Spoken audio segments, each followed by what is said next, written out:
ಪ್ರತಿಧ್ವನಿಯ ವಿಶೇಷ ಕಾರ್ಯಕ್ರಮಕ್ಕೆ ಸ್ವಾಗತ. ನಾನು ನಿಮ್ಮ ದಿಲೀಪ್ ಶಿವಗೌರಿ. ಸ್ನೇಹಿತರೆ, ನಿನ್ನೆ ತಾನೇ ಅರವಿಂದ್ ಕೇಜ್ರಿವಾಲ್ ಅವರ ಬಂಧನ ಆಗಿದೆ. ಅರವಿಂದ್ ಕೇಜ್ರಿವಾಲ್ ಅವರ ಬಂಧನದ ನಂತರ ಇಡೀ ದೇಶ ದೆಹಲಿಯ ಕಡೆ ತಿರುಗಿ ನೋಡ್ತಿದೆ. ಇಡೀ ದೇಶದ ಜನರು ಇಡಿ ಅಧಿಕಾರಿಗಳ ಕಡೆ ತಿರುಗಿ ನೋಡ್ತಾ, ಇಡಿ ಅಂದ್ರೇನು, ಇವರ ಕಾರ್ಯವ್ಯಾಪ್ತಿ ಎಷ್ಟು, ಇವರು ಮುಖ್ಯಮಂತ್ರಿಗಳನ್ನೂ ಸಹ ಅರೆಸ್ಟ್ ಮಾಡಬಹುದಾ, ಇವರು ನಮ್ಮ ರಾಜಕಾರಣಿಗಳನ್ನ ಅರೆಸ್ಟ್ ಮಾಡಬಹುದಾ, ಅಥವಾ ಅದ್ರ ಜೊತೆಗೆ ಅರೆಸ್ಟ್ ಆದಂತಹ ನಾಯಕರುಗಳು ಜೈಲಿನಲ್ಲಿ ಇದ್ಕೊಂಡು ಅಧಿಕಾರ ಮಾಡಬಹುದಾ, ಕೊನೆಗೆ ಇದೊಂದು ಆರ್ಥಿಕವಾದ ಅಪರಾಧ, ಇದೊಂದು ಕ್ರಿಮಿನಲ್ ದಾಖಲೆ ಅಥವಾ ಮೊಕದ್ದಮೆ ಅಲ್ಲ, ಅಥವಾ ಕ್ರಿಮಿನಲ್ ಪ್ರಕರಣ ಅಲ್ಲ, ಆದರೂ ಸಹ ಅವ್ರನ್ನ ಯಾಕೆ ಅರೆಸ್ಟ್ ಮಾಡಬೇಕಾಗಿತ್ತು, ಹೀಗೆ ಸಾಕಷ್ಟು ಪ್ರಶ್ನೆಗಳು ದೇಶದ ಜನರ ಮುಂದೆ ಬಂದಿರಬಹುದು. ಮೊದಲಿಗೆ ಇಡಿ ಅಂದ್ರೆ ಏನು ಅಂದರೆ ಎನ್ಫೋರ್ಸ್ಮೆಂಟ್ ಡೈರೆಕ್ಟರೇಟ್ ಅಂತ ಹೇಳ್ತೀವಿ. ಇದರ ಪ್ರಮುಖವಾದ ಕೆಲಸ ಏನು ಅಂದರೆ ಅಕ್ರಮ ಹಣ ಸಾಗಾಣಿಕೆ ಆಗಿದ್ರೆ ಅದ್ರ ಜೊತೆಗೆ ಆರ್ಥಿಕ ಅಪರಾಧಗಳಾದಂತಹ ಸಂದರ್ಭದಲ್ಲಿ ಅದನ್ನು ಬಯಲುಗೊಳಿಸೋದು ಇಡಿಯ ಪ್ರಮುಖವಾದ ಕೆಲಸ. ಎರಡನೇದು, ಅರವಿಂದ್ ಕೇಜ್ರಿವಾಲ್ ಅವರ ವಿಷಯದಲ್ಲಿ ಇದೊಂದು ಆರ್ಥಿಕವಾದ ಅಪರಾಧ ಆಗಿತ್ತು. ಇದು ಕ್ರಿಮಿನಲ್ ಮೊಕದ್ದಮೆ ಅಥವಾ ಪ್ರಕರಣ ಅಲ್ಲ, ದಾಖಲಲ್ಲ. ಆದರೂ ಸಹ ಅವ್ರನ್ನ ಯಾಕೆ ಬಂಧಿಸಿದ್ರು ಅಂದರೆ ಅಪರಾಧಿ ತಪ್ಪಿಸ್ಕೊಳ್ಳುವಂತಹ ಸಾಧ್ಯತೆ ಇದೆ, ಅಂದರೆ ದೇಶ ಬಿಟ್ಟು ಹೋಗುವಂತಹ ಸಾಧ್ಯತೆ ಇದೆ.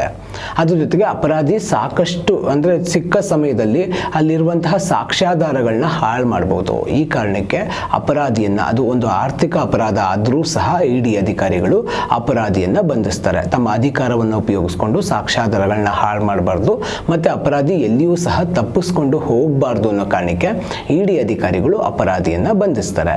ಮೂರನೇ ಪ್ರಶ್ನೆ, ಮುಖ್ಯಮಂತ್ರಿಗಳನ್ನು ಸಹ ಅರೆಸ್ಟ್ ಮಾಡಬಹುದಾ? ಖಂಡಿತವಾಗ್ಲೂ ನಮ್ಮ ದೇಶದ ಇತಿಹಾಸದಲ್ಲಿ ಸಾಕಷ್ಟು ನಾಯಕರುಗಳು, ರಾಜಕೀಯ ನಾಯಕರುಗಳು ಜೈಲಿಗೆ ಹೋಗಿ ಬಂದಂತಹ ಉದಾಹರಣೆಗಳು ನಮ್ಮ ಕಣ್ಣು ಮುಂದೆ ಇದ್ದಾವೆ. ಮುಖ್ಯಮಂತ್ರಿಗಳಿರಬಹುದು, ಯಾವುದೇ ರಾಜಕೀಯ ನಾಯಕರುಗಳಿರಬಹುದು, ಅವರನ್ನು ಇಡಿ ಅಧಿಕಾರಿಗಳು ಆರ್ಥಿಕ ಅಕ್ರಮದ ಆಧಾರದ ಮೇಲೆ ಅಥವಾ ಅಕ್ರಮ ಹಣಕಾಸಿನ ವ್ಯವಹಾರದ ಆಧಾರದ ಮೇಲೆ ಅವರನ್ನು ಅರೆಸ್ಟ್ ಮಾಡಬಹುದು.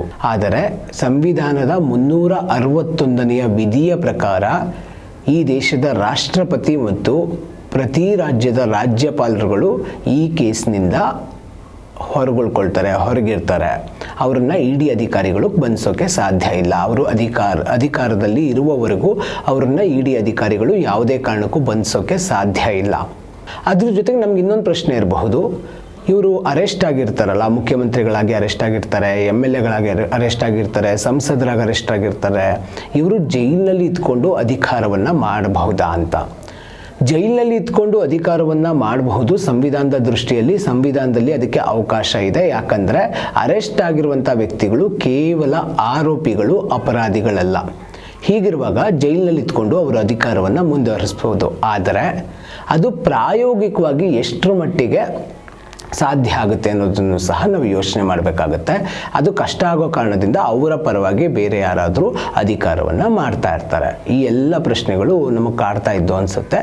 ಎಲ್ಲ ಪ್ರಶ್ನೆಗಳಿಗೂ ಸರಿಯಾದ ಉತ್ತರ ಸಿಕ್ಕಿದೆ ಅಂತ ನಾನು ಭಾವಿಸ್ತೀನಿ. ಮತ್ತಷ್ಟು ವಿಶೇಷ ಸುದ್ದಿಯೊಂದಿಗೆ ಬರ್ತೀವಿ. ಅಲ್ಲಿವರೆಗೂ ನೋಡ್ತಾ ಇರಿ ಪ್ರತಿಧ್ವನಿ, ಇದು ಜನರ ಧ್ವನಿ. ಹೆಚ್ಚಿನ ವಿಡಿಯೋಗಳಿಗೆ ಪ್ರತಿಧ್ವನಿ ಯೂಟ್ಯೂಬ್ ಚಾನೆಲ್ ಸಬ್ಸ್ಕ್ರೈಬ್ ಮಾಡಿ, ಬೆಲ್ ಐಕಾನ್ ಕ್ಲಿಕ್ ಮಾಡಿ.